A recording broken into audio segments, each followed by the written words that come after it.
Hello everyone, I am Renu Gupta. Today in this video, I will explain you the first question of your chapter 11 area related to circle. So let's get started.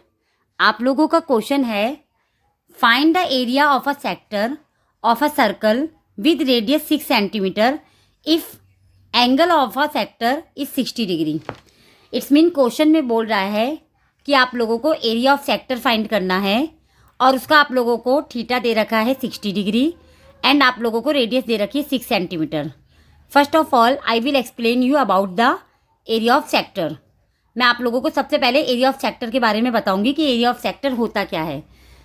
देखिए, आप लोगों को area of sector जो होता है उसका formula होता है थीटा अपॉन में 360 मल्टीप्लाई पाई आर स्क्वायर. और एरिया ऑफ सेक्टर बनता कैसे है, एक सर्कल होता है, एक सर्कल ले लीजिए, इसकी 2 रेडियस लीजिए, ठीक है. 2 रेडियस से और सर्कल की आर्क से जो एरिया कवर होता है वो आप लोगों का एरिया ऑफ सेक्टर होता है. वंस अगेन आप लोगों का 2 रेडियस सर्कल की एंड सर्कल की जो आर्क होती है जैसे कि इसमें दिखा रखा है, ठीक है, वो आपका होता है एरिया ऑफ सेक्टर. यहाँ पर आपकी देखिए 2 रेडियस एंड ये आर्क, इससे जो ये एरिया कवर हो रहा है सारा, ये आपका एरिया ऑफ सेक्टर, ये सेक्टर बन रहा है आप लोगों का. ऐसे करके आप लोगों का सेक्टर बनता है, ठीक है. तो आप लोगों को इसमें क्वेश्चन में आप लोगों का थीटा कितना दे रखा है, थीटा दे रखा है 60 डिग्री. सो आप लोगों ने थीटा लिया 60 डिग्री, अपॉन में 360 होता है, सो आप लोगों ने अपॉन में 360 लिया, मल्टीप्लाई पाई आप लोगों का हो गया 22 अपॉन में 7, देन मल्टीप्लाई और रेडियस आप लोगों को क्वेश्चन में मेंशन है 6 सेंटीमीटर. सो आप लोगों ने 6 × 6 ले लिया. देन आप इसे सिंपलेस्ट फॉर्म में करेंगे, इट्स मीन आप इसे काटेंगे तो आपका 0 से 0 कैंसिल हो गया, 6 × 1 = 6, 6 × 6 = 36 एंड 6 से 6 भी आप लोगों का कैंसिल हो गया. तो आपका बच गया 22 मल्टीप्लाई 6 अपॉन में 7. इसका आंसर आप लोगों का मल्टीप्लाई करके आ गया 132 अपॉन में 2. एक क्वेश्चन में आप लोगों को और बताऊंगी, जैसे कि आप लोगों को एक एरिया ऑफ सेक्टर निकालना है और उसकी रेडियस जो दे रखी है, आपको रेडियस दे रखी है आप लोगों को 8 सेंटीमीटर.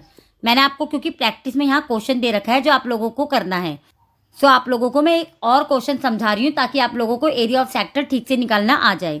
जो मैं अपनी तरफ से लेकर नंबर समझा रही हूँ, इसमें आप लोगों को रेडियस दे रखी है 8 सेंटीमीटर, ठीक है, और आप लोगों को थीटा दे रखा है इसमें 45 डिग्री. तो आप लोग क्या लेंगे, थीटा अपॉन में 360 होता है, तो आप लोगों का थीटा कितना हो गया 45 अपॉन में 360. देन होता है मल्टीप्लाई पाई आर स्क्वायर, तो पाई की वैल्यू आप लोगों को लेनी है 22 अपॉन में 7. एक चीज़ और बताना चाहूँगी, अगर क्वेश्चन में आप लोगों को पाई की वैल्यू 3.14 दे रखी है तब आप लोगों को पाई की वैल्यू 3.14 ही लेनी है, अदरवाइज आप लोग पाई की वैल्यू 22 अपॉन में 7 ही लेंगे, ठीक है. तो यहाँ पर भी क्वेश्चन में मेंशन नहीं था पाई की वैल्यू क्या लेनी है, सो आप लोगों ने 22 अपॉन में 7 ली. देन आप लोगों की रेडियस हो गई 8, तो 8 × 8. इसके बाद आप लोग इसे सिंपलेस्ट फॉर्म में कर लेंगे, इसे काटेंगे, जो भी आपका काट के आंसर आएगा वो आप लोगों का आंसर हो जाएगा, ठीक है. आप लोग इसे सिंपलेस्ट फॉर्म में करके एरिया ऑफ सेक्टर निकाल सकते हैं. आई होप आप लोगों को एरिया ऑफ सेक्टर अब ठीक से समझ में आ गया होगा. नाउ हम लोगों ने एरिया रिलेटेड टू सर्कल की एक प्लेलिस्ट तैयार कर रखी है, उस प्लेलिस्ट की लिंक मैं आप लोगों को डिस्क्रिप्शन बॉक्स में दे दूंगी, आप वहाँ जाके देख सकते हैं. Now last but not the least, if you understood my way of teaching then please like, share and subscribe to my channel. Thank you for watching my video.